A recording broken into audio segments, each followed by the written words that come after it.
संस्कृतरूपं किम् अस्ति इति। क्षम्यतां, नाम इत्यस्य इङ्ग्रजीरूपं किम् अस्ति? नामिन्, नामन्, पुनश्च नैमिन्, नैम् अथवा नामिन्। तो भवन्तः अत्र उत्तराणि वक्तुम् अर्हन्ति। अत्र पश्यामः चेत् अत्र सम्यक् उत्तरं किं भवति?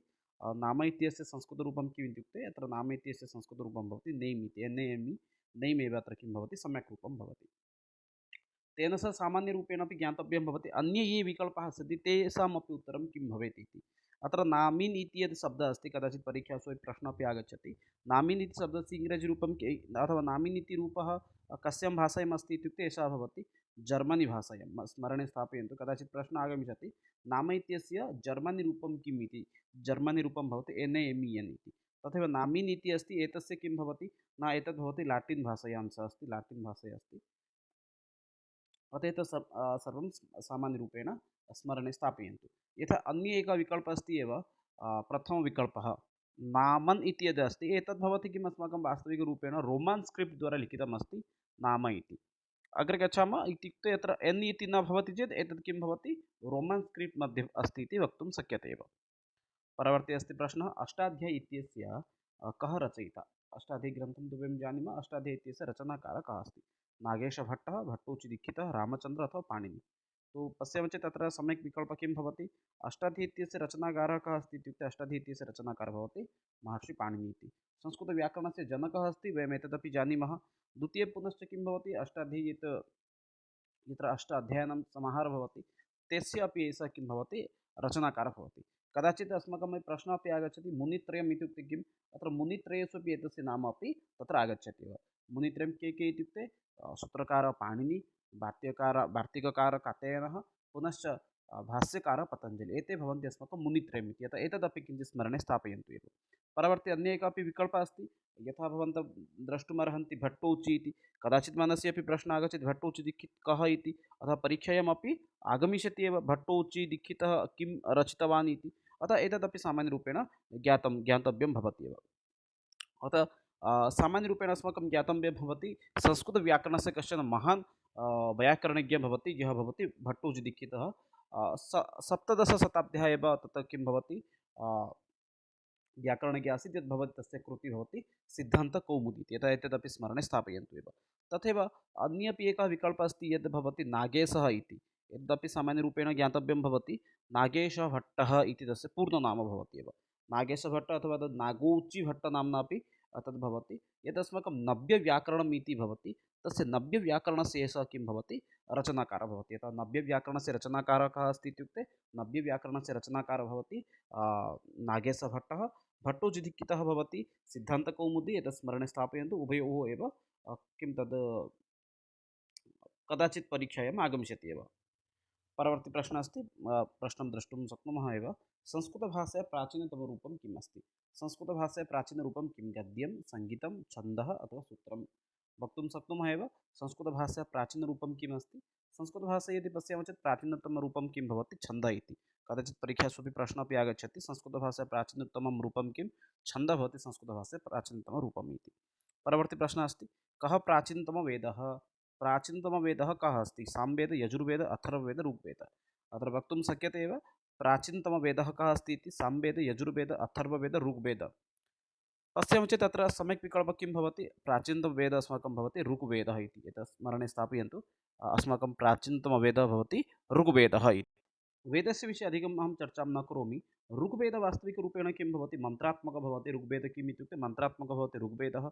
यजुर्वेदः भवति गद्यात्मकः इति। कदाचित् प्रश्नः अपि आगच्छति प्रारम्भिकसमये, गद्यस्य दर्शनं कुत्र अभवत् इति। गद्यस्य दर्शनं अथवा कुतः वयं प्राप्तुं शक्नुमः इत्युक्ते यजुर्वेदात् प्राप्तुं शक्नुमः। तथैव गानमयम् अस्माकं भवति सामवेदः इति।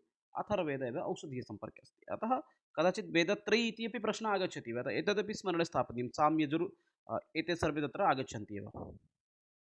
परवर्ती अस्ति, वाक्यपदीयं केन विरचितम् इति। व्याकरणक्षेत्रे एतदपि कश्चन महान् पुस्तकम् अस्ति। यथा वयं जानीमः एव, सूत्रकारः, वार्तिककारः कः, भाष्यकारः कः, सिद्धान्तकौमुद्याः लेखकः कः, तथैव अपरम् एकम् अस्ति वाक्यपदीयम् इति। एतदपि संस्कृतव्याकरणसाहित्ये एव किं भवति? अत्यन्तं महत्त्वपूर्णं स्थानं गृह्णाति एव। वाक्यपदीयस्य रचनाकारः कः इति? पाणिनिः, भर्तृहरिः, कात्यायनः अथवा पतञ्जलिः? अत्र तु पूर्वमेव अस्माकं सिद्धं जातं किम् इत्युक्ते पाणिनिः भवति सूत्रकारः इति ये केपि संस्कृतव्याकरणे सूत्राणि सन्ति तेषां सर्वेषां सूत्राणां रचनाकारः अथवा सूत्रकारः कः भवति पाणिनिः भवति अतः प्रथमविकल्पः न भवितुमर्हति। अनन्तरमस्ति किं पतञ्जलिः तु अस्माकं किं भवति भाष्यकारः भवति अतः एतदपि असमीचीनविकल्पः भवति। तथैव एतदपि अस्माकं ज्ञानं तु अस्ति एव किम् इत्युक्ते वार्तिककारः कः इत्यपि वयं जानीमः वार्तिककारः कः इति अपि सर्वेषामपि सामान्यरूपेण किं भवति ज्ञानं तु अस्ति एव कदाचित् प्रश्नः अपि आगच्छति वार्तिककारः इत्युक्ते तस्य अन्यनामः किम् इति अपि कदाचित् प्रश्नः आगच्छति वररुचि इति अपि तस्य अपरनाम इति तदपि किञ्चित् स्मरणे स्थापयन्तु पाणिनिसूत्रकारः पतञ्जलिभाष्यकारः कात्यायन अथवा वररुचि किं भवति वार्तिककारः भवति तर्हि अवशिष्टः अत्र कः भवति भर्तृहरिः भवति अतः अत्र सम्यक् विकल्पः किं जातम् इत्युक्ते भर्तृहरिद्वारा एव किं वाक्यपद्यम् इति ग्रन्थस्य रचना समाप्ता एव वाक्यपद्यम् इत्यस्य रचना समाप्ता एव वाक्यपद्यमेव उक्तं किल अग्रे इतोपि तस्य कृतित्रयं भवति एतद् किं भवति कृतित्रिषु त्रयेषु कृतिषु किं के आगच्छन्ति इत्युक्ते शतकत्रयं कदाचित् प्रश्नः एवमपि आगच्छति शतकत्रयस्य प्रणेता कः इति अतः शतकत्रयस्य प्रणेता भवति भर्तृहरिः एव तत्र के शतकत्रयम् इत्युक्ते प्रारम्भिकसमये अस्माकम् आगच्छति शृङ्गारशतकं वैराग्यशतकं पुनश्च नीतिशतकम् एवं प्रकारेण त्रीणि शतकानि तत्र वर्तन्ते एव अग्रे गच्छामः परवर्ती प्रश्नं प्रति धातुना प्रत्ययस्य योगेन नूतनं डेस् भवति धातु इत्युक्ते चिन्तयतु इदानीं पाठिते एकं धातुः अस्ति पुनश्च प्रत्ययः एकः अस्ति प्रत्ययः चिन्तयतु ल्यूट् प्रत्ययः अस्ति कृत् प्रत्ययान्त ल्यूट् प्रत्ययः अस्ति एव इदानीम् एतयोः मेलनेन एकं किं किं निष्पन्नं भवति इत्युक्ते पठनम् इति शब्दस्य निष्पन्नं भवति एतत्तु वयं जानीमः एव एतत् पठनम् एतत् किमस्ति एकः पदः अस्ति अतः धातुना प्रत्ययस्य योगेन एकं नूतनं किं भवति इत्युक्ते एकं नूतनं पदस्य निर्माणं भवति अतः सम्यक् उत्तरं किं भवति पदम् इति भवति यथा गम् युक्तः शत्रुः अस्ति चेत् तत्र गच्छन् इति पदस्य निर्माणं भवति गम् युक्तः ति अस्ति इत्युक्ते गति इति पदस्य निष्पन्नं भवति अतः धातुः पुनश्च प्रत्ययः एतयोः मेलनेन कस्य निष्पन्नः इत्युक्ते सर्वदा स्मरणे स्थापयन्तु पदस्य निष्पन्नः भवति बहवः वदन्ति अहमपि तद् कामेण्ट् अनन्तरं पठामि तत्र ओडियाभाषया भवतु इति वदन्ति किन्तु अहं सरलसंस्कृतस्य प्रयोगं करोमि अतः न कस्यचित् अपि बोधने क्लिष्टं भवति इति चिन्तयामि परवर्ती प्रश्नं प्रति गच्छामः कर्णमाध्यमेन ध्वनिग्रहणप्रक्रिया का कर्णद्वारा यदि भवन्तः ध्वनिग्रहणं कुर्वन्ति तर्हि किं भवति श्रवणं भवति यदि नेत्रेण दर्शनप्रक्रिया किम् इत्युक्ते तद् किं दर्शनम् इति भवति किं नेत्रमाध्यमेन चित्रग्रहणप्रक्रिया का इति कदाचित् प्रश्नः आगच्छति चेत् तद्भवति दर्शनम् इति स्मरणे स्थापयन्तु नेत्रमाध्यमेन चित्रग्रहणप्रक्रिया का इत्युक्ते सा भवति दर्शनप्रक्रिया इति किन्तु कर्णमाध्यमेन ध्वनिग्रहणप्रक्रिया इत्युक्ते श्रवणप्रक्रिया इति भोजनविषये यदि प्रश्नः आगच्छति चेत् किं भवति एव न भोजनग्रहणप्रक्रिया तत् भिन्नम् अस्ति एव इदानीं तत् चिन्तयितुमपि न शक्नुमः अस्तु एव इदानीं स्पष्टं जातं कर्णमाध्यमेन ध्वनिग्रहणप्रक्रिया का इत्युक्ते श्रवणप्रक्रिया परवर्ती प्रश्नः अस्ति 1783 ख्रीष्टाब्दे भारतस्य राजधानी का आसीत् एतत् किञ्चित् नाम संस्कृतस्य महत्त्वम् इत्यादि दर्शयितुमेव एतद् अत्र उल्लिखितः अस्ति 1783 ख्रीष्टाब्दे भारतस्य राजधानी का आसीत् इत्युक्ते चत्वारविकल्पाः सन्ति दिल्ली मुम्बै चेन्नै कोल्कत्ता पश्यामः चेत् अत्र सम्यक् विकल्पः किं भवति 1783 तमवर्षे एव भारतस्य राजधानी आसीत् कोल्कत्ता इति एतत् सर्वेषां स्मरणे अस्ति एव अस्माकं चत्वारः मेट्रो सिटी प्रारम्भिकसमये आसीत् एव दिल्ली मुम्बै चेन्नै कोल्कत्ता अग्रे गच्छामः परवर्ती प्रश्नं प्रति प्रश्नः अत्र वर्तते भारतस्य प्रतिष्ठे द्वे संस्कृतं संस्कृति तथा अहं तु उत्तरमेव उक्तवान् एव भारतस्य प्रतिष्ठे द्वे डे संस्कृति तथा इति अस्ति भारतस्य प्रतिष्ठे द्वे संस्कृतं संस्कृति तथा कदाचित् प्रश्नः एवमपि आगच्छति संस्कृतस्य महत्त्वम् इति बोधयितुं प्रश्नः एवमपि बहुवारम् अहं पश्यामि तत्र भवति किं भारतस्य प्रतिष्ठे द्वे संस्कृतं संस्कृति तथा इति वाक्यं केन उक्तम् अथवा केन प्रदत्तम् इति प्रश्नः अपि कदाचित् आगच्छति एव अतः तत्र सम्यक् उत्तरं किं भवति एच्.एफ्. विल्सन् एतत् नाम स्मरणे स्थापयन्तु एच्.एस्. विल्सन् महोदय एव किं कृतवान् एच्.एस्. विल्सन् क्षम्यताम् एच्.एस्. विल्सन् महोदय एव एतत् वाक्यम् उक्तवान् एव भारतस्य प्रतिष्ठे द्वे संस्कृतं संस्कृति तथा इति परवर्ती प्रश्नं प्रति गच्छामः कुमारसम्भवस्य कः कविः अत्यन्तः सरलः प्रश्नः अस्ति एव यदि पश्यामः चेत् वयं सर्वेपि एतस्य विषये जानीमः एव कुमारसम्भवस्य कः कविः वास्तविकरूपेण कुमारसम्भवस्य कविः भवति कालिदासः एतत्तु वयं जानीमः एव कालिदासस्य सप्तकृतयः सन्ति, तेषु महाकाव्यद्वयम्, एकम् अस्ति कुमारसम्भवम्, अपरम् एकं भवति रघुवंशम् इति। यद् प्रथमं महाकाव्यम् अस्ति इत्युक्ते कुमारसम्भवस्य कदाचित् प्रश्नः आगच्छति सर्गसङ्ख्या का इत्युक्ते तदा सर्गसङ्ख्या भवति 17 इति, एतदपि स्मरणे स्थापयन्तु। कुमारसम्भवस्य केचन प्रमुख अंशाः सन्ति, तान् अपि एकवारं वदामि, तदपि स्मरणे स्थापयन्तु। यथा वयं जानीमः, अत्र एकं प्रसिद्धम् उक्तिः अस्ति, शरीरम् आद्यधर्म खलु साधनम्। ऐषम परीक्षायामपि एषः प्रश्नः आसीत् कुमारसम्भवे, एषा उक्ति कं कस्मै वदति इति, अथवा पार्वतीं कः वदति इति, एवं किञ्चित् प्रश्नः अस्ति एव। तत्र सम्यक् विकल्पः भवति शिवः स्वयमेव तद् ऋषिं रूपं धारयित्वा एव एतद् वाक्यं वदति पार्वती एव। अतः अत्र 17 अङ्काः सन्ति, 17 सर्गाः सन्ति।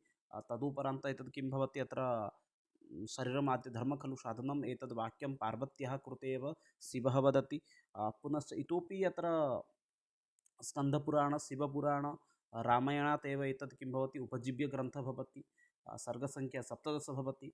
प्रश्नः अपि आगच्छति, किमर्थं कार्तिकेयस्य अथवा कुमारस्य जन्म भवति इत्युक्ते तत्र तारकासुरस्य वधनिमित्तमेव एतस्य जन्म भवति एव। अत्र रस इति पश्यामः चेत् अत्र शृङ्गारसस्य अधिकाधिकप्रयोगः भवति। 17 सर्गेषु यदि प्रसिद्धः सर्गः कश्चन भवति चेत् सः भवति चतुर्थसर्गः। एतत् स्मरणे स्थापयन्तु। प्रसिद्धसर्गः कः इत्युक्ते चतुर्थसर्गः आगच्छति। चतुर्थसर्गे किम् अस्ति, रतिविलापः अस्ति। अत्र किं वर्तते, रतिविलापः भवति। रतिः भवति कामदेवस्य पत्नी भवति रतिः। तस्य कामदेव इत्युक्ते कामदेव कः इत्यपि कदाचित् प्रश्नः भवितुम् अर्हति। कामदेवः भवति मदनः एव, मदनस्य पत्नी भवति रतिदेवी। तस्य विलापविषये एव चतुर्थसर्गे एव वर्णनं भवति एव। एतत्तु सामान्यरूपेण एव तद् ज्ञातवन्तः एव। तद् अनन्तरं भवन्तः इतोपि तद् विस्तृतरूपेण अपि भवन्तः चर्चां कर्तुम् अर्हन्ति। यतोहि तद् किम् अस्माकं कुमारसम्भवस्य विषये एकं स्वतन्त्रं वीडियो अस्ति, तत्रापि गत्वा भवन्तः द्रष्टुम् अर्हन्ति एव। परवर्ती समये इतोपि एकः अस्ति, यथा प्रथमविकल्पः अस्ति माघः। माघः कः इत्युक्ते माघमासः इति न चिन्तयतु।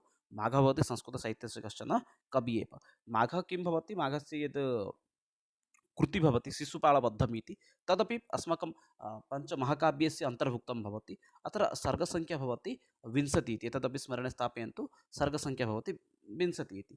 परवर्ती समये अस्ति अपर एकः विषयः, अपर एकः कविः अस्ति, यस्य नाम भवति भारवी इति। एतदपि अस्माकं ज्ञातव्यं भवति। अपरः कविः अस्ति कः, भारवी इति। सामान्यरूपेण यदि पश्यामः चेत् भारवी अपि किं भवति, षष्ठशताब्द्याः एव किं भवति, एकः महान् कविः अस्ति। तस्य कृतिः वर्तते किरातार्जुनीयम् इति। एतदपि स्मरणे स्थापयन्तु। तस्य कृतिका इत्युक्ते किरातार्जुनीयम् इति। किरातरूपधारी शिवः पुनश्च अर्जुनः, एतयोः मध्ये यद् सम्भाषणं युद्धम् आदि भवति तदेव अत्र अस्ति। अत्र रसः कः इत्युक्ते अत्र रसः भवति वीररसस्य एव अधिकाधिकम् अत्र प्रयोगं दृश्यते एव। बृहत्त्रयीषु अपि अस्माकं किरातार्जुनीयं, शिशुपालवद्धं पुनश्च नैषधीयचरितम्, एते सर्वे तत्र समागच्छन्ति एव। तथैव लघुत्रयीषु के इत्युक्ते तत्र कुमारसम्भवः, रघुवंशः पुनश्च अस्माकं किं वर्तते, मेघदूतम्, एतेषाम् आगमनं भवति एव। अस्तु, परवर्ती समये तु अस्ति एव क्षणमेकं, परवर्ती समये अस्ति श्रीहर्ष। एतस्य विषये अपि सामान्यरूपेण ज्ञातव्यं भवति। श्रीहर्षस्य कृतिविषये तु प्रायः सर्वेषां तु ज्ञानं स्यात् एव, तथापि सामान्यरूपेण जानीमः एव श्रीहर्षस्य विषये। श्रीहर्षः कः, श्रीहर्षः भवति अस्माकं 12 शताब्द्याः एव एषः एकः महान् कविः भवति, प्रसिद्धनाट्यकारः भवति। तस्य प्रसिद्धः कृतिः इत्युक्ते तद्भवति नैषधीयचरितम् इति। बहु अत्र चर्चां कृतवन्तः एव। अस्तु, परवर्ती प्रश्नः अस्ति, कार्पदे संस्कृतेन किं स्यात्। कार् इति यद् एकं पदम् अस्ति, तत् पदं संस्कृतभाषा किं भवति। कार् इति पदस्य संस्कृतं भवति कार् इति। यतोहि कार् एतत् पदं किम् अस्ति, आङ्ग्लपदम् अस्ति, वैदेशिकशब्दः भवति। वैदेशिकशब्दानामेव परिवर्तनं कर्तुं वयं न शक्नुमः एव। यथा एकः शब्दः अस्ति रेलयानम् इति, संस्कृतभाषया अपि रेलयानम् अस्ति। यतोहि रेल् इति किमस्ति, वैदेशिकशब्दः अस्ति। अतः वैदेशिकशब्दानां वयं तु साक्षात् परिवर्तनं कर्तुं न शक्नुमः एव। यथा इदानीं दृश्यते अपि बाष्पचालितयानम् इति वदन्ति, किन्तु बाष्पेण तु इदानीं न चलति। इन्धनचालितयानम् इति वदन्ति, किन्तु इदानीं तु इन्धनेन न चलति। अतः सम्यक् किम् अस्ति, यद् वैदेशिकशब्दाः सन्ति ते वैदेशिकशब्दाः तथैव व्यवहारः करणीयः एव। अस्तु, परवर्ती प्रश्नं प्रति गच्छामः। भण्डारकरमतेन अनुवादपद्धतिः कतिविधा इति प्रश्नः अत्र वर्तते। भण्डारकरमतानुसारम् अथवा भण्डारकरस्य चिन्तनानुसारं अनुवादपद्धतिः कतिविधा इति, द्विविधा, त्रिविधा, चतुर्विधा अथवा पञ्चविधा। पश्यामः चेत् तत्र सम्यक् विकल्पः किं भवति, चतुर्विधा इति अस्ति। केचते इति कदाचित् अपि प्रश्नः आगच्छति। प्रारम्भिकसमये किं भवति, भण्डारकरविषये तु वयं जानीमः एव, कश्चन भारतीयः एव आसीत्, यः इङ्ग्रेजी जनानां कृते संस्कृतस्य पठनाय कश्चन सुजगमेव परिकल्पितवान् एव, स भवति भण्डारकरः इति। डाक्टर् गोपालकृष्ण भण्डारकरः एषः स्वयमपि एकं पुस्तकमपि लिखितवान्, तस्य पुस्तकस्य नाम भवति ए संस्कृत फार् अप्रोच् एवं किम् अस्ति, पूर्णं नाम किञ्चित् न स्मरामि। पार्ट् 1 पार्ट् 2 इति पुस्तकद्वयं तद् लिखितवान्। शिवराम आप्टे इति एकः अपि शिक्षावित् आसीत्, सः अपि एतस्य पुस्तकस्य समर्थनं करोति एव। भण्डारकरमतानुसारम् अनुवादपद्धतिः यदि वयं पश्यामः चेत् एषा पद्धतिः चतुर्विधा भवति। प्रारम्भिकसमये किं भवति, व्याकरणपाठः, अभ्यासः, मातृभाषातः आङ्ग्लं प्रति, पुनश्च आङ्ग्लभाषातः मातृभाषां प्रति। इत्युक्ते अत्र मातृभाषा इति शब्दस्य कथनस्य अभिप्रायः किं भवति, संस्कृतम् इति। संस्कृतात् आङ्ग्लभाषाम्, आङ्ग्लभाषातः संस्कृतं प्रति। इत्युक्ते ये वैदेशिकाः आसन् ते अस्माकं भारतीयसंस्कृतिं पठितुम् इष्टवन्तः, किन्तु तेषां सविधे सम्यक् विकल्पः न आसीत्। गुरुकुलेषु ते न गच्छन्तः आसन्। अतः एषः भण्डारकरमहोदयः किं कृतवान्, ये प्रारम्भिकसमये तान् सामान्यं व्याकरणं पाठयतु, अनन्तरम् अभ्यासं कारयतु, अनन्तरं ये केपि अस्माकं शास्त्राणि सन्ति, यानि कानि अपि शास्त्राणि सन्ति, यथा ज्योतिषशास्त्रं भवतु, शिल्पशास्त्रं भवतु, वास्तुशास्त्रं भवतु, तेषां सर्वेषां शास्त्राणां किं कुर्वन् आसीत् इत्युक्ते तत्र अनुवादं सः कृतवान् आङ्ग्लभाषायाम्, अनन्तरं ते पठितवन्तः एव। अतः अत्र सम्यक् रूपेण स्मरतु, चतुर्विधः इति। केचते इत्युक्ते व्याकरणपाठः, अभ्यासः, मातृभाषातः आङ्ग्लं प्रति, आङ्ग्लतः मातृभाषां प्रति। एतत् पुनश्च एतस्य पूर्णनाम भण्डारकरस्य तद्भवति डाक्टर् गोपालकृष्ण भण्डारकर इति। तस्य नाम्ना एव अनुवादपद्धतिः इति भवति अपि। परवर्ती प्रश्नः अस्ति, शास्त्रं श्रुत्वा कण्ठस्थीकरणं प्रणाली। शास्त्रं श्रुत्वा यद् कण्ठस्थीकरणं भवति, सा का प्रणाली इति प्रश्नं करोति एव। शास्त्रं श्रुत्वा कण्ठस्थीकरणं प्रणाली भवति। एतत् किञ्चित् चिन्तयन्तु एव। शास्त्रं श्रुत्वा कुत्र भवति स्म, श्रवणम् इति कार्यम् अस्माकं पारम्परिकपद्धत्याम् आसीत्। इदानीमपि गुरुकुलेषु यदि गच्छन्ति चेत् तत्रापि छात्राः किं कुर्वन्ति, किं सम्पूर्णं मन्त्रः, सम्पूर्णं पुस्तकमपि रटित्वा एव वक्तुम् अनुक्षणं सम्भवन्ति एव। मम महाविद्यालये एकः तेलुगु भाषायाः अध्यापकः अस्ति। एकम् उदाहरणं वदामि स्वजीवनस्य। तस्य एव किं भवति, सः पारम्परिकप्रणाल्याम् एव संस्कृतम् अधीतवान्। वास्तविकरूपेण सः तेलुगु अध्यापकः अस्ति, किन्तु एतावत् तस्य ज्ञानं वर्तते संस्कृतविषये, यतोहि तस्य परिवारः सम्पूर्णः एव संस्कृतः। सः, तस्य भ्राता अस्ति, सः अपि संस्कृतम् इत्युक्ते आन्ध्रप्रदेशे कस्मिंश्चित् विश्वविद्यालये संस्कृतविभागे एव अध्यापकः अस्ति। तस्य पिता संस्कृतपण्डितः आसीत्। ततः सः किम् उक्तवान्, प्रातः एव ब्रह्ममुहूर्ते इत्युक्ते 3 उत्थाय पितुः सविधे उपविश्य एव पिता यद् किमपि वदन् आसीत् तस्य मुखं श्रुत्वा वयम् अधीतवन्तः एव। अतः एतत् सर्वं विषयम् अस्माकं मुखे इदानीं कण्ठस्थम् अस्ति इति। इत्युक्ते कदाचित् अहं छात्रान् तु अभिज्ञानशाकुन्तलं पाठयामि, किन्तु श्लोकं कदाचित् अहं विस्मरामि एव। किन्तु यदि श्लोकस्य प्रथमापङ्क्तिम् अहं वदामि चेत् सः अनुक्षणं वदति एव। तादृशविद्वान् कुतः लभ्यते इत्युक्ते पारम्परिकप्रणाल्यां यदि वयं पठामः शास्त्रं, तर्हि बहु इत्युक्ते किं शास्त्रम् अधीतुं वयं शक्नुमः एव। इत्युक्ते कण्ठस्थं तस्मिन् समये प्राधान्यम् आसीत्, किन्तु इदानीं किम् अस्ति इत्युक्ते कण्ठस्थापेक्षया मनोवैज्ञानिकदृष्ट्या भवति, छात्राणां विषयस्य ज्ञानं सम्यक् भवेत् इति चिन्तनमस्ति एव। अस्तु, व्यावहारिकव्याकरणं किम् इति उच्यते। परवर्ती प्रश्नः अस्ति, व्यावहारिकव्याकरणं किम् इति उच्यते। अधिकं न चर्चां कुर्मः तद्विषये। प्रकृतव्याकरणं, छद्मव्याकरणं, पाणिनिव्याकरणम् अथवा सारस्वतव्याकरणं। व्यावहारिकव्याकरणम् अस्माकं वास्तविकरूपेण किम् अस्ति, छद्मव्याकरणम् इति। एतत् स्मरणे स्थापयन्तु, छद्मव्याकरणम् इति भवति एव। कदाचित् प्रश्नः अपि आगच्छति, व्यावहारिकव्याकरणस्य आङ्ग्लनाम किं, तद् आङ्ग्लनाम भवति फङ्क्षनल् ग्रामर् इति। फङ्क्षनल् ग्रामर् इति भवति।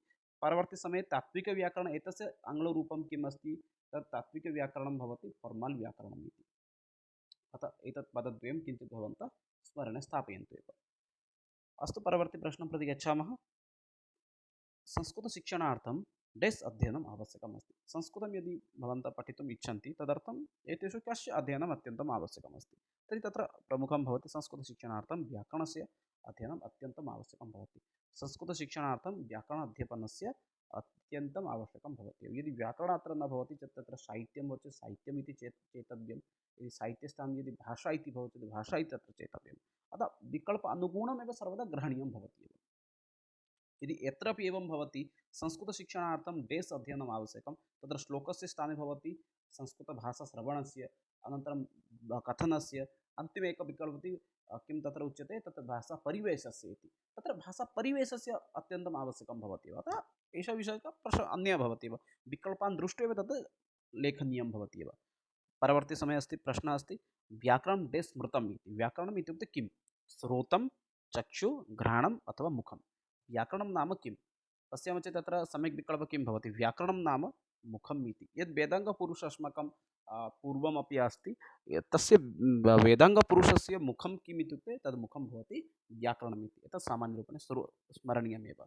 अन्ये च विकल्पाः सन्ति, यथा चक्षुः भवति ज्योतिषं, तथैव घ्राणं भवति शिक्षा भवति घ्राणं, तदेव इतोपि किं भवति, श्रोतं भवति निरुक्तः, छन्दः भवति पादः, कल्पः भवति हस्तः। एतत् किञ्चित् स्मरणे स्थापयन्तु।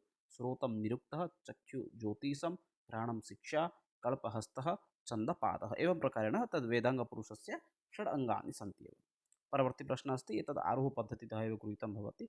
जलबिन्दुनिपातेन क्रमशः पूर्यते तेषां तत्र शून्यस्थानं भवति एव। जलबिन्दु एकमेकं यथा जलबिन्दुपत्नेन एक घट यदि अस्ति चेत् सः घट पूर्णं भवति। श्लोकं तु वास्तविकरूपेण नीतिमञ्जरी इति नाम्ना यद् पुस्तकं वर्तते, अथवा तद् न स्मरामि पुस्तकस्य, पुस्तकं तु स्मरामि किन्तु तद् पाठस्य नाम न स्मरामि। नीतिश्लोकाः सन्ति नवमश्रेण्याः संस्कृतपुस्तके, तत्र प्रथमश्लोकः एव भवति, जलबिन्दुनिपातेन क्रमशः पूर्यते घटः सक्रम सर्वविद्यानां धनस्य च धर्मस्य च। तत्र सम्यक् विकल्पः किं भवति, घटः इति भवति। परवर्ती प्रश्नः अस्ति, पश्यन्तु, परोक्षपद्धतिः डेस् भागे गृहीता भवति। या परोक्षपद्धतिः अस्ति सा पद्धतिः कस्मिन् भागे गृहीतं भवति, तथा कस्मिन् भागे गृहीतं भवति, गद्यभागे, पद्यभागे, कथाभागे, चम्पूभागे। पश्यामः चेत् तत्र समीचीनविकल्पः किं भवति, वास्तविकरूपेण परोक्षपद्धतिः अस्माकं पद्यभागे एव गृहीतं भवति। एतत् स्मरणे स्थापयन्तु। कस्मिन् भागे इत्युक्ते पद्यभागे एव गृहीतं भवति, न तु कथा, न तु चम्पू, न तु गद्ये एव।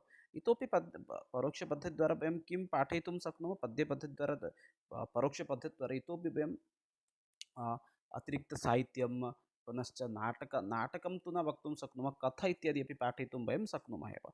परोक्षपद्धतिविषये अपि सामान्यरूपेण इतोपि किञ्चित् ज्ञातव्यं भवति।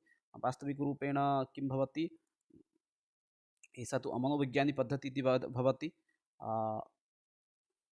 अत्रापि इतोपि किं भवति, उभयकेन्द्रिक श्रेणीगुरुः भवति। यथा अत्र शिक्षकस्य महत्त्वं भवति, छात्रस्य अपि महत्त्वं भवति।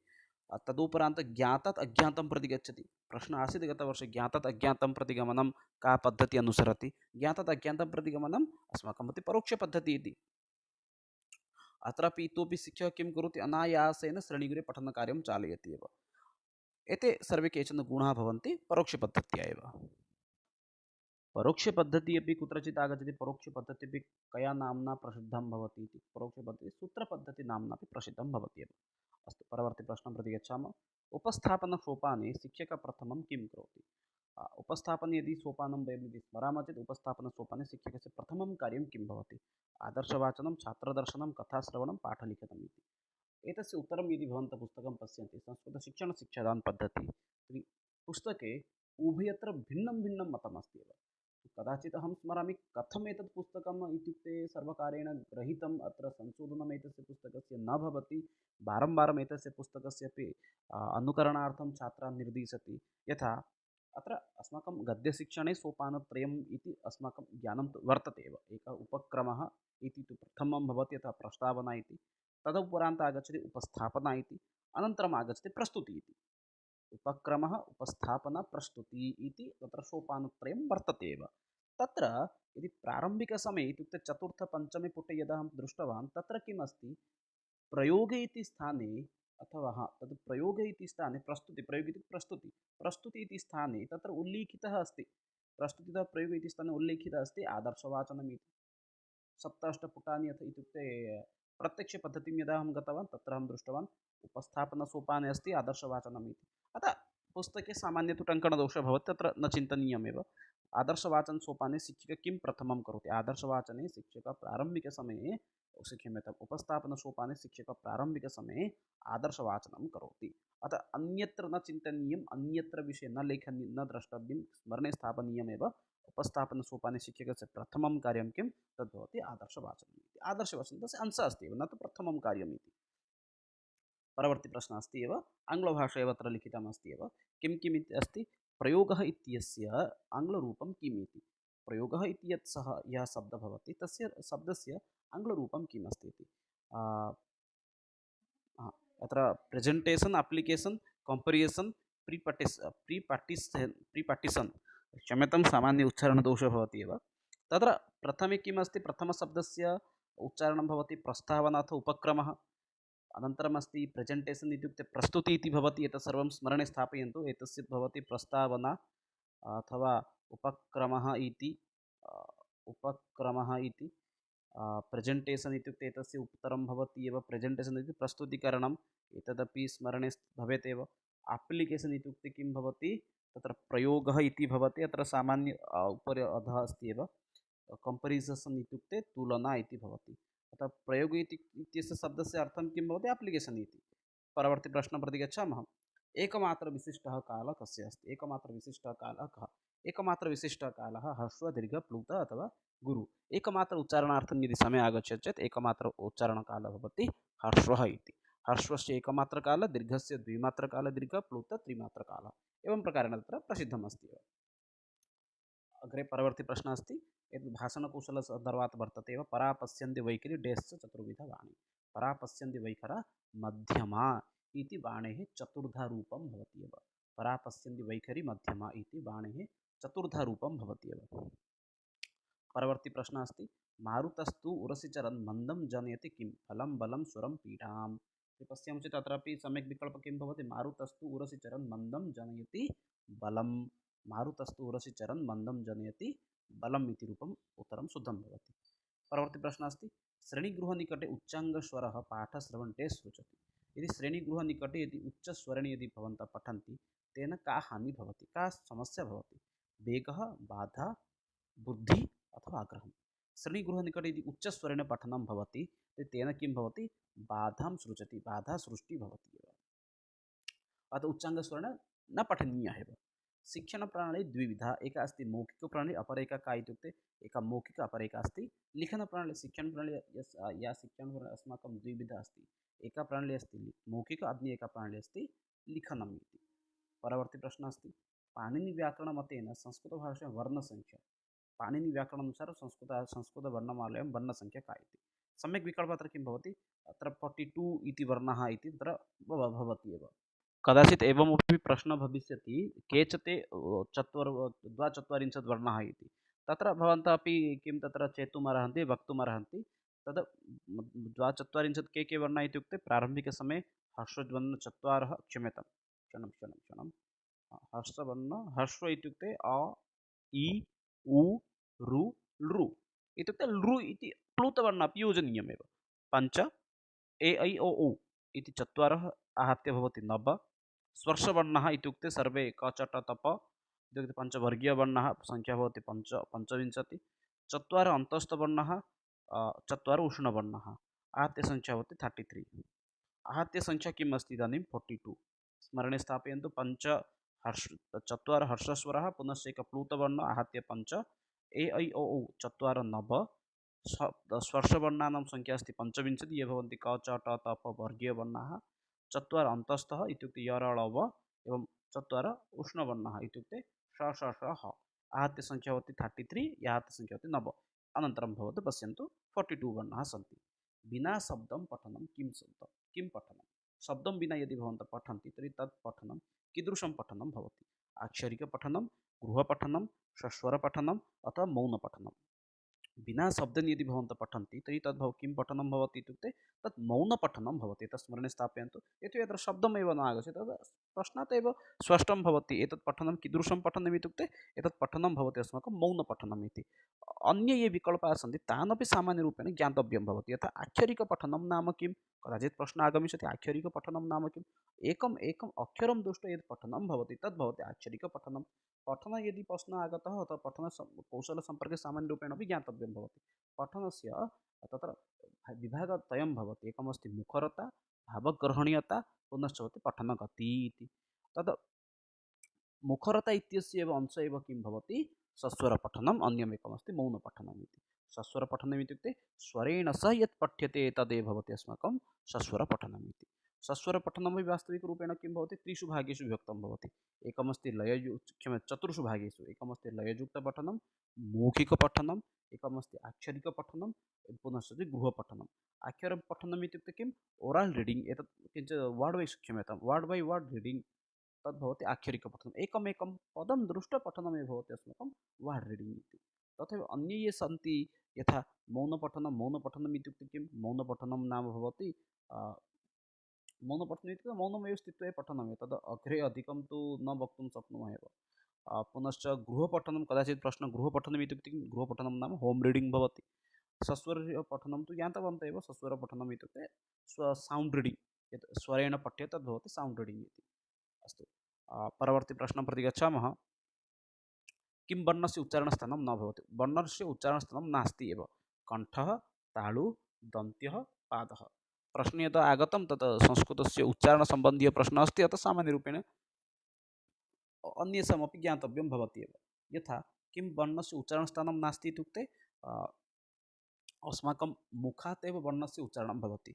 एतेषु कः अंशः एव अस्माकं शरीरेण सह सम्बन्धितः नास्ति इत्युक्ते, मुखेन सह सम्बन्धितः नास्ति इत्युक्ते तद् भवति पादः इति।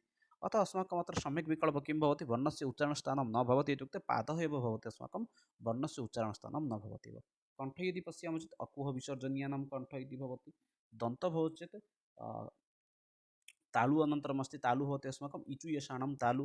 कण्ठ किमस्ति? अकुह, अ इत्युक्ते अवर्ण, क इत्युक्ते क वर्गः, ह इत्युक्ते ह, अकुह पुनश्च विसर्ग। एतेषां सर्वेषां वर्णानाम् उच्चारणस्थानम् अस्ति कण्ठ इति। अनन्तरम् अस्ति तालु। तालु इति इदानीं किं भवति? इचु यशानां तालु, इ, च वर्ग, य वर्ग एवं तालव्यस्य, एतेषाम् उच्चारणस्थानं किं भवति? तालुतः भवति। दन्त इत्युक्ते किं भवति? लुतु लशानां दन्ता, लु, त इत्यादि वर्णानाम् उच्चारणस्थानं भवति दन्ततः इति। किञ्चित् लिखन्तु, अ, क वर्ग पुनश्च ह इतोपि विसर्ग, एतेषाम् उच्चारणस्थानं कण्ठः। तालु किं वदति? इ, च वर्ग, इचु य वर्ग एवं क्षम्यतां य एवं तालव्यस्य, एतेषाम् उच्चारणस्थानम् अस्ति तालु इति। दन्तमध्ये किं वदति? लुटु लशानां दन्ता इति, लु एवं त वर्ग, एतेषां वर्णानाम् उच्चारणस्थानम् अस्ति किं भवति? अस्माकं दन्तः अस्ति एव। परवर्ती प्रश्नं पश्यामः। आभ्यन्तरप्रयत्नः कतिविधः इति। अत्यन्तं महत्त्वपूर्णः प्रश्नः अस्ति। वास्तविकरूपेण भिन्नभिन्नस्थानेषु भिन्नं भिन्नं लिखितम् अस्ति। आभ्यन्तरप्रयत्नः कतिविधः इति? द्विविधः, त्रिविधः, चतुर्विधः अथवा पञ्चविधः वक्तुं शक्नुमः एव आभ्यन्तरप्रयत्नविषये। यतोहि एतद् किमस्ति, अस्माकं सिद्धान्तकौमुदीतः गृहीतमस्ति एव आभ्यन्तरप्रयत्नः कतिविधः इति। आभ्यन्तरप्रयत्नः यदि वयं पश्यामः चेत् अस्माकम् आभ्यन्तरप्रयत्नः किं भवति? वास्तविकरूपेण सिद्धान्तकौमुद्या अनुसारम् आभ्यन्तरप्रयत्नः अस्माकं भवति चतुर्विधः इति। अन्यस्थाने भिन्न पञ्चभागेषु व्यक्तं भवति। इत्युक्ते प्रयत्न इत्युक्ते प्रयत्नशब्दस्य अर्थम् एकवारम् अवगच्छन्तु। प्रयत्न इत्युक्ते उच्चारणस्य माध्यमः इति। प्रयत्नः वास्तविकरूपेण द्विविधं भवति। एकमस्ति आभ्यन्तरप्रयत्नः, अन्यमेकमस्ति बाह्यप्रयत्नः इति। आभ्यन्तरप्रयत्नः मुख्यरूपेण किम् अस्ति? स्पष्टः, ईषत्स्पष्टः, विवृतः, संवृतः इति। स्पष्ट इत्युक्ते के? न सर्वे वर्गीयव्यञ्जनाः स्पर्शवर्णाः एते सर्वे भवन्ति स्पष्टवर्णाः। ईषत्स्पष्ट के? ईषत्स्पष्ट भवन्ति अन्तस्थवर्णाः। पुनश्च अस्ति विवृतः। विवृतः कः वर्णः भवति? न सर्वे ह्रस्वदीर्घप्लुतवर्णाः भवन्ति विवृतः वर्णाः। अनन्तरं वदति पुनश्च किम् अस्ति? न संवृतवर्णः कः? संवृतवर्णः भवति ह्रस्व अकारः भवति अस्माकं संवृतवर्णः इति। एवं प्रकारेण अस्माकं किं भवति? आभ्यन्तरप्रयत्नः चतुर्षु भागेषु विभक्तं भवति। कदाचित् यदि आगच्छति ईषद्विवृतवर्णः कः इत्युक्ते ईषद्विवृतवर्णः भवति अस्माकम् उष्णवर्णः इति। किन्तु नैकेषु स्थानेषु चतुर्भागेषु इति लिखितमस्ति, केषुचित् स्थानेषु पञ्चभागम् इति लिखितं भवति एव। अतः उभयम् उत्तरं शुद्धम् इति वयं वक्तुं शक्नुमः। उभयं तेषु एकं यदि शुद्धं भवति तद् भवति चतुर्भागेषु इति। तेन सह एव चिन्तयतु एव सर्वदा। तथैव यदि बाह्यप्रयत्नविषये पश्यामः चेत् बाह्यप्रयत्नः वास्तविकरूपेण किं भवति? एकादशभागेषु व्यक्तं भवति। एकदं भवति विवार श्वास अघोषः, संवारनाद घोषः, अल्पप्राण महाप्राण, तथैव ये अस्माकं ते इति सन्ति यथा उदात अनुदात स्वरित इति। अतः अत्र तद्विषये न चर्चां कुर्मः, यतोहि बाह्यप्रयत्नविषये तु तथा प्रश्नः अपि न आगच्छति। स्वरभेदात् त्रयः उदात अनुदात अपरेकः किम् अस्ति इत्युक्ते स्वरभेदात् त्रयः सन्ति उदार अनुदात, परवर्ती समये आगच्छति स्वरितः इति। एवं प्रकारेण अत्र किं भवति? सम्यक् विकल्पः भवति स्वरितः इति। तर्हि मित्राणि, अत्र अस्ति व्याकरणसम्पर्के केचन प्रश्नाः सन्ति, तान् अपि चर्चां कर्तुं शक्नुमः। शुद्धवाक्यं चिनोतु। माता पूज्याः, मातरः पूज्या, माता पूज्या, मातरः पूज्यः। पश्यामः चेत् अत्र सम्यक् विकल्पः किम् अस्ति? शुद्धं वाक्यम् अत्र किम् अस्ति? माता पूज्या इति। यतो हि प्रथमवाक्ये एतत् पूज्या इति बहुवचने अस्ति, अतः एतद् अशुद्धम् अस्ति। द्वितीयवाक्ये मातरः इति बहुवचने अस्ति, अतः एतदपि अशुद्धम् अस्ति। तृतीयवाक्ये मातरः इति तु अस्ति, किन्तु पूज्यः इति पुल्लिङ्गे अस्ति, अतः एतदपि अशुद्धं भवति। अतः सम्यक् किम् अस्ति? माता पूज्या इति शुद्धमेव भवति एव। परवर्ती प्रश्नः अस्ति, शुद्धं पदं चिनोतु, शुद्धं पदं चिनोतु। अपराह्नः यत्र नकारम् अस्ति परवर्ती अस्ति अपराह्नः, यत्र ण अस्ति अपराह्नं, पुनश्च अपराह्नानि। पश्यामः चेत् अत्र सम्यक् विकल्पः किम् अस्ति? अत्र सम्यक् विकल्पः भवति अपराह्नः इति यत्र णकारः अस्ति तदेव शुद्धम् उत्तरम् अस्माकं भवति एव। परवर्ती प्रश्नं पश्यामः। किम् अशुद्धं पदम्? एतेषु अशुद्धं पदं किम् अस्ति इति वदति। धूलिसात्, अग्निसात्, आत्मसात्, भस्मसात्। भवन्तः वक्तुम् अर्हन्ति अशुद्धं पदम् अत्र किम् इत्युक्ते भस्मसात् इति अत्र अशुद्धं भवति। परवर्ती प्रश्नः अस्ति दुष्टः शिष्टं कुध्यति, रेखाङ्कितपदस्थाने शुद्धं पदं चिनुत। दुष्टं शिष्टं कुध्यति, अत्र रेखाङ्कितपदे शुद्धं पदं किं भवति? शिष्टेन, शिष्टेण, शिष्टाय, शिष्टात्। दुष्टः शिष्टाय कुध्यति, अत्र दुष्टः शिष्टाय कुध्यति। क्रुद्धु धातुयोगे चतुर्थी इति नियमः तत्र वर्तते एव, अधिकं चर्चां न कुर्मः एव। पितृशब्दस्य द्वितीय बहुवचनरूपं किं भवति? पितृशब्दस्य द्वितीय बहुवचनरूपम् इत्युक्ते पितृन् इति शब्दः भवति। पिता, पितरौ, पितरः इति भवति। अनन्तरम् अस्ति पितृन् इति शब्दं भवति, द्वितीय बहुवचनं शुद्धं भवति एव पितृन् इति। परवर्ती शब्दः अस्ति तिङन्तपदं किं? कुत्र तिङ् इति अन्तिमं पदं भवति? क्रियापदं, कृदन्तपदं, समस्तपदं, तद्धितपदं। पश्यामः चेत् तत्र सम्यक् विकल्पः किं भवति? कुत्र कुत्र तिङ् इति पदं निष्पन्न आगच्छति चेत् तद्भवति क्रियापदं। यथा पठन्ति, पठति इत्यत्र तिङ् इति आगच्छति, तिप्तस्जि इति आगच्छति, अतः तिङन्तपदं किम् इत्युक्ते क्रियापदं भवति एव। परवर्ती प्रश्नः अस्ति कः घञ्प्रत्ययान्तशब्दः? घञ्प्रत्ययान्तशब्दः एतेषु कः? मुक्तिः, पठनं, गत्वा, रोगः। पश्यामः चेत् तत्र किं सम्यक् विकल्पः भवति? मुक्तिः अत्र किं भवति? मुच् युक्त तिन्, तिन् प्रत्ययस्य आगमनं भवति। प्रथमविकल्पे तीन् इति प्रत्ययस्य आगमनं भवति, अतः एतद् अशुद्धं भवति। द्वितीयविकल्पे पठनम् इति यदि पश्यामः चेत् पठनं मध्ये ल्यूट् इति प्रत्ययस्य आगमनम् अस्ति।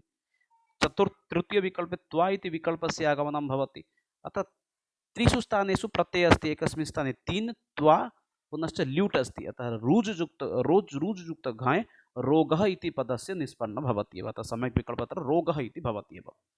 परवर्ती प्रश्नं प्रति गच्छामः। क्षणमेकं। पतन् इत्यत्र प्रत्ययः किम् अस्ति? पत्युक्त ल्यूट्, पत्युक्त तबतु, पत्युक्त शत्रु, पत्युक्त तीन्। अत्र किं सम्यक् उत्तरम् अस्ति इत्युक्ते पत्युक्त शत्रु पतन् इति शब्दं भवति। यथा प्रारम्भिकसमये पतत् इति आगच्छति, अनन्तरं पतत् अनन्तरमेव किं भवति?